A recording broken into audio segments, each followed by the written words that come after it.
Next 9 news political bite. दोस्तों, BJP जिस तुष्टीकरण की राजनीति के लिए फेमस है, वो तुष्टीकरण की राजनीति अब धरातल पर उतारती हुई वो नजर आ रही है। ऐसा मैं इसलिए कह रही हूँ क्योंकि बीजेपी के लिए कहा जाता है कि भाई जब तक धर्म के नाम पर वो राजनीति ना करे उसकी दाल नहीं गलती, और वही चीज इस वक्त गुजरात में नजर आ रही है।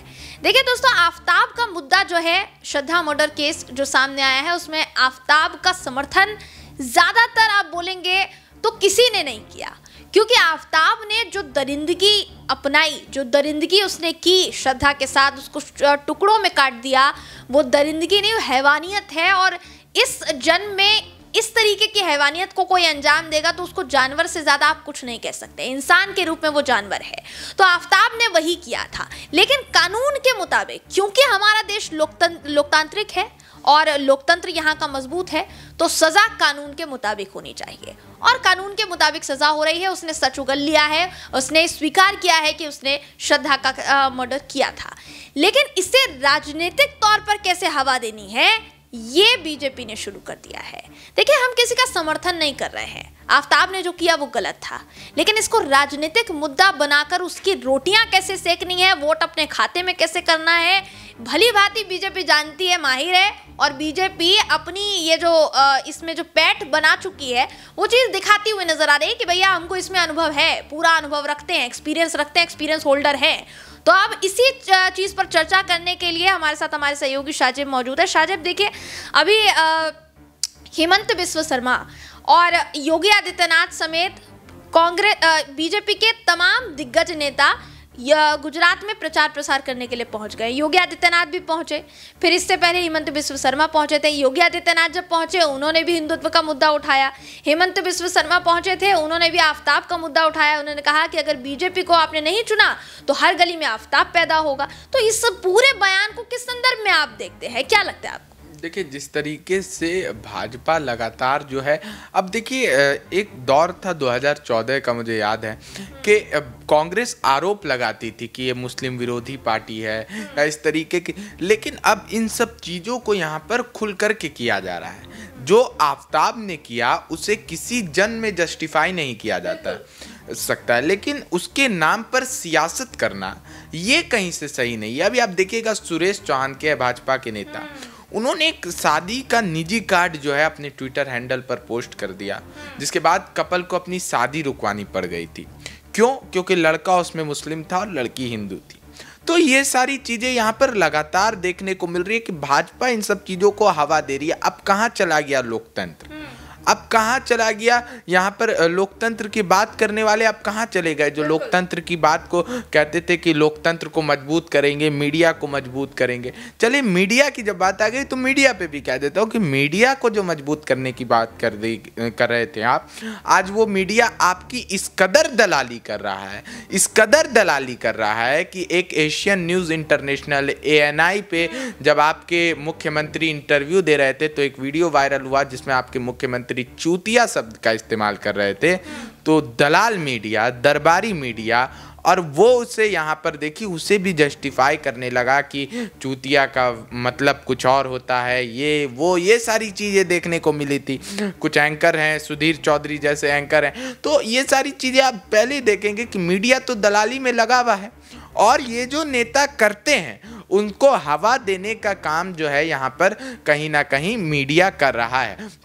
अभी आप जाएंगे, श्रद्धा मर्डर केस का जो मामला है, इसे जितनी हवा दी जा रही है ना जयंती, मेरा यकीन मानिए कि आफताब को सजा मिलने में उससे भी ज़्यादा समय लग जाएगा जितना लगता।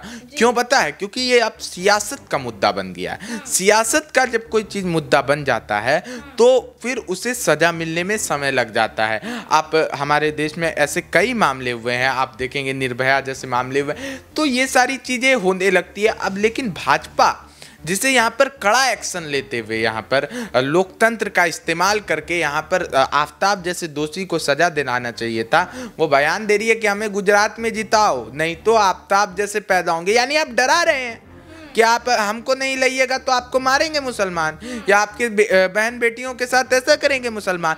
आपके पास उसका निराकरण नहीं है कि आप केंद्र में बैठे हुए हैं, आप उसका निराकरण नहीं कीजिएगा, आप जनता को डराइएगा और वोट मांगिएगा। तो ये क्या दर्शा रहा है जयंती? ये तो साफ तुष्टीकरण दिखा रहा है कि जो तुष्टीकरण आज से पहले कांग्रेस करते आई वही तुष्टीकरण आप कर रहे हैं। तो जिस बदलाव के नाम पर आपको लाया गया था वो बदलाव तो आप दे ही नहीं सके। जी, तो जिस बदलाव के नाम पर लाया गया था वो बदलाव नहीं दे सके। देखिए दोस्तों, जिस वक्त शाहजेब उस अपशब्द का इस्तेमाल कर रहे थे, मैं चाहती तो उनको रोक सकती थी। मुझे हंसी इसलिए आई, आपने देखा होगा कि उनके वो शब्द बोलने पर मुझे हंसी आई। हंसी इसलिए आई क्योंकि मीडिया जिनकी वो बात कर रहे हैं, वाकई उन्होंने लोकतंत्र का मजाक उड़ा कर रख दिया है। और कोई मजाक करता है सामने से तो आपको हंसी ही आएगी, इससे ज़्यादा तो कुछ होगा नहीं। आपके फेस पर मुस्कुराहट आएगी, आप हो सकता है खिलखिलाकर हंस जाए, ठहाके मारकर हंसे, क्योंकि ये माहौल बनाया गया है। इस माहौल के बारे में हम बात इसलिए कर रहे हैं क्योंकि नफरत का माहौल पैदा किया गया है। और अगर लोकतंत्र में एक सत्ता में बैठी पार्टी इस तरीके से लोकतंत्र का मजाक उड़ा रही है, लगातार धर्मों को बांटने की कोशिश हो रही है, तो उसको लेकर आप क्या कहेंगे? और फिर बीजेपी को ये टैग चाहिए भी नहीं, वो कर भी रहे हैं वो चीज़ और उनको टैग चाहिए भी नहीं, तो ये कैसे संभव होगा? अब देखिए, हम बात अगर कर रहे हैं आफ्ताब केस की, तो अगर शाहजेब में बात करूं आफ्ताब केस की, आफ्ताब केस लगातार उसको धार मिल रही है। लगातार उसको धार कौन दे रहा है? बीजेपी दे रही है राजनीतिक तौर पर, जबकि कानूनी तौर पर उसमें सुनवाई हो रही है, लेकिन फिर भी राजनीतिक तौर पर धार दी जा रही है। तो क्या आपको लगता है कि इस तरीके के जाल से, देखिए कहा जाता रहा है, जितने भी पत्रकार हैं जो अभी की स्थिति को एक नाजुक स्थिति मान रहे हैं क्योंकि देश बंटता जा रहा है, क्या इस तरीके के मुद्दे आगे भी चुनाव में इसी तरीके से उठाए जाएंगे? और क्या इसी तरीके से लोकतंत्र की हत्या करने में बीजेपी भूमिका निभाती रहेगी? क्या लगता है? बिल्कुल, देखिए लोकतंत्र की तो यहाँ पर साफ तौर पर हत्या हो रही है और जनता ऐसे हो गई है, मुखदर्शक बन गई है, जनता खुद मुखदर्शक बन गई है।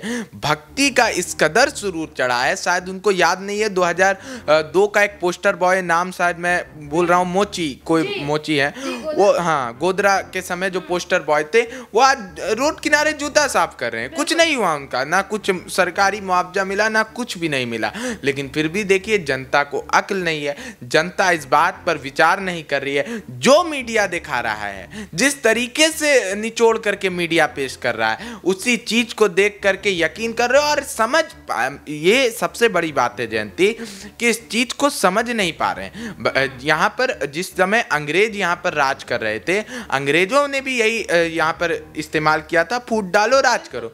तो भारत आजाद कैसे हुआ? आप बोलते हैं कि 2014 के बाद भारत आजाद हुआ ना, लेकिन फिर आजादी का 75वां अमृत महोत्सव भी आप ही मनाते हैं। तो आपके बयानों में जो है यहाँ पर कोई भी जो है यहाँ पर तर्क नजर नहीं आता एक तरीके से।